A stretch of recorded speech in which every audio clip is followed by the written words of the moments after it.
पाश्चात्य शिक्षा।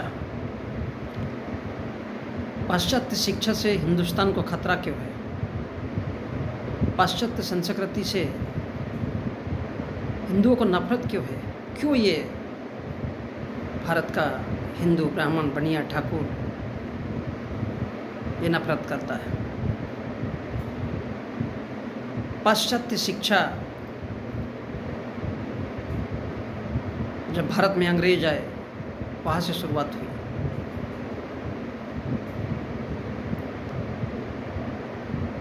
तो हम देखते हैं कि 1848 में पूना में महिला के लिए स्कूल खोला गया।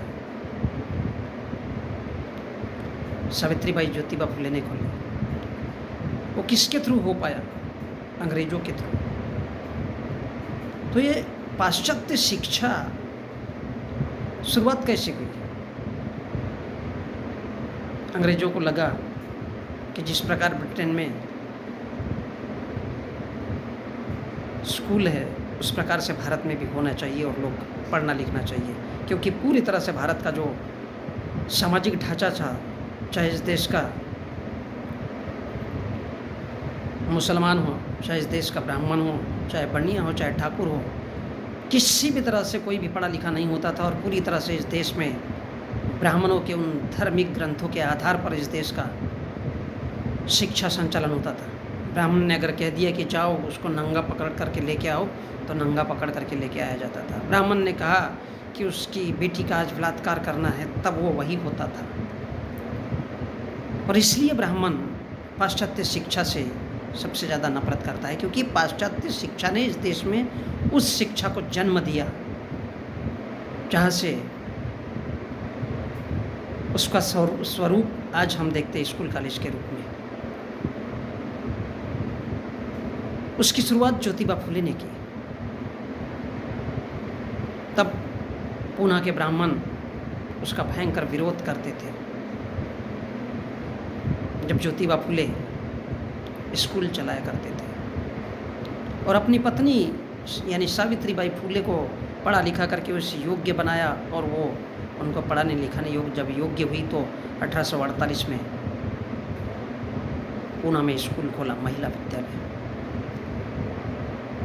तो पाश्चात्य शिक्षा का तात्पर्य है कि भारत का जो हिंदू दार्शनिक समाज है, जो अपने आप को ब्राह्मणवादी, रूढ़िवादी, वर्ण व्यवस्था, जातीय व्यवस्था और भारत के धार्मिक ग्रंथ 4 वेद, उपनिषद, 108 उपनिषद, ये सबको पढ़ाने के लिए वो इस देश को बाध्य है। उनको लगता है भगवत गीता, रामायण कि भारत के सारे इस देश में मुसलमान हैं, उसको भी वही पढ़ाना चाहिए।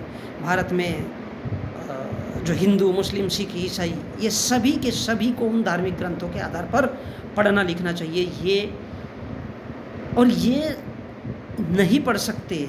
आज इंजीनियर बनता है, डॉक्टर बनता है, वकील बनता है, प्रोफेसर बनता है, चाहे स्त्री हो या पुरुष, तो ये सब नहीं होना चाहिए। इसलिए ब्राह्मणों को सबसे ज़्यादा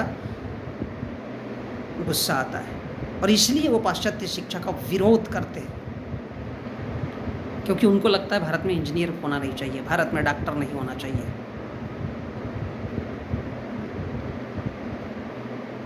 उनकी कौन सी सभ्यता चलना चाहिए? ब्राह्मणवादी, रूढ़िवादी। पाश्चात्य शिक्षा में जो अंग्रेजों की भारत में लाई हुई देन है,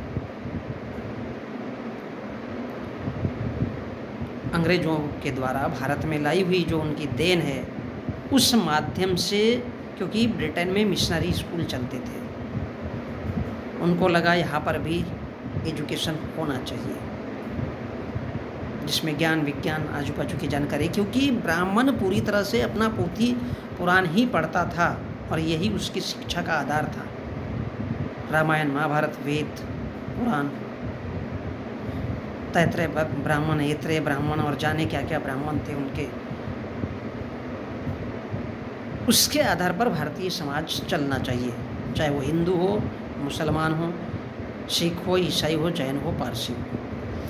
और इस आधार पर ये देश नहीं चल पाता, इसलिए वो बार बार पाश्चात्य शिक्षा से नफरत करते हैं, क्योंकि ये पश्चिम की सभ्यता है, महिला को आज़ादी पूरी तरह से देता है। और भारत का हर वो ब्राह्मण या हर वो साधु संत आज भी महिला को आज 2023 की बात कर रहा हूँ, आज भी वो महिला को पूरी तरह से आज़ादी देने का पक्षधर नहीं है।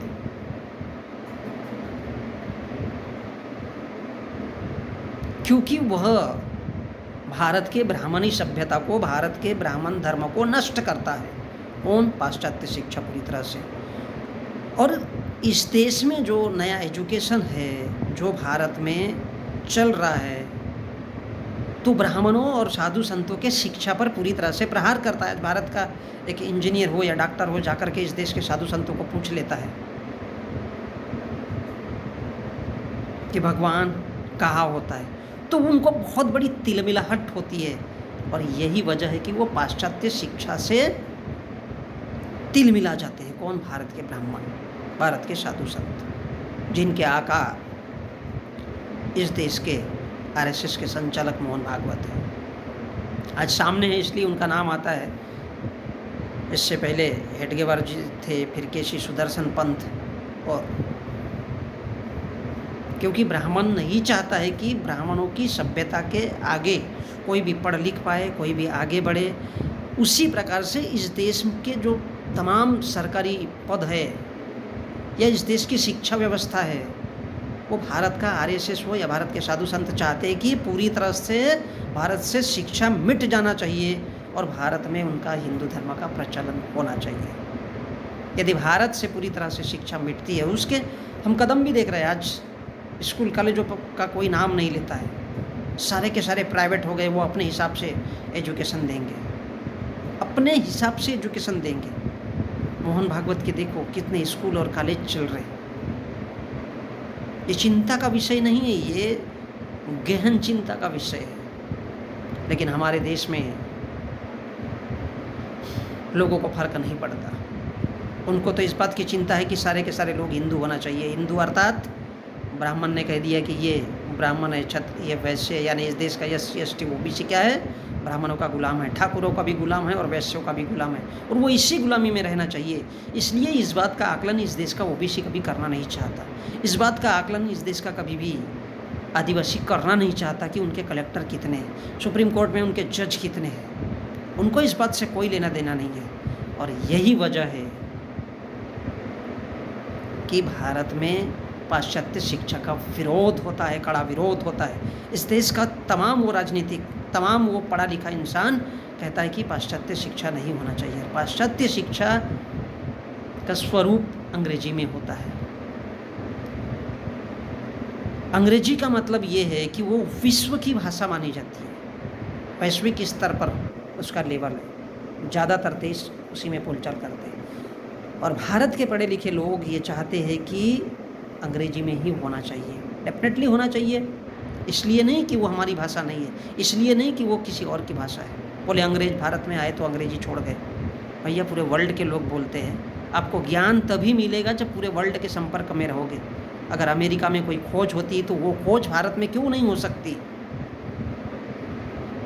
अगर जापान में कोई बहुत अच्छा वातावरण बनता है या वहाँ पर कोई अच्छी खोज होती तो वो भारत में क्यों नहीं हो सकती? जो भारत के लोग आगे बढ़े, क्योंकि पाश्चात्य शिक्षा आगे बढ़ने पर जोर देती है, विज्ञान पर जोर देती है। और भारत के ब्राह्मण, बनिया और ठाकुर इसके विरोध में रहते हैं हमेशा ही, कि बोले भारत में अगर विज्ञान बहुत ज़्यादा फैल गया, साइंस का अगर बोलबाला हो गया तो ब्राह्मणवाद नष्ट हो जाएगा। अगर एजुकेशन बहुत ज़्यादा बढ़ गया तो ब्राह्मणवाद नष्ट हो जाएगा। अगर इस देश में SC ST OBC के लोग अगर इस देश के संवैधानिक पदों से लेकर के इस देश के अगर राजनीति में घुस गए तो फिर ब्राह्मणवाद नष्ट हो जाएगा। ये भारत के ब्राह्मणों की, ठाकुरों की और बनियाओं की मिली भगत है। इसलिए वो इस देश में पाश्चात्य शिक्षा से नफरत करते हैं। इसलिए उसको पर लाने के लिए, उसको उस बात को झुठलाने के लिए कि पाश्चात्य शिक्षा नहीं होना चाहिए, वो इससे नफरत करता है। और इसलिए हमेशा ही वो इसके खिलाफ। पाश्चात्य शिक्षा इस देश में महिलाओं के लिए भी भयंकर हितकर है।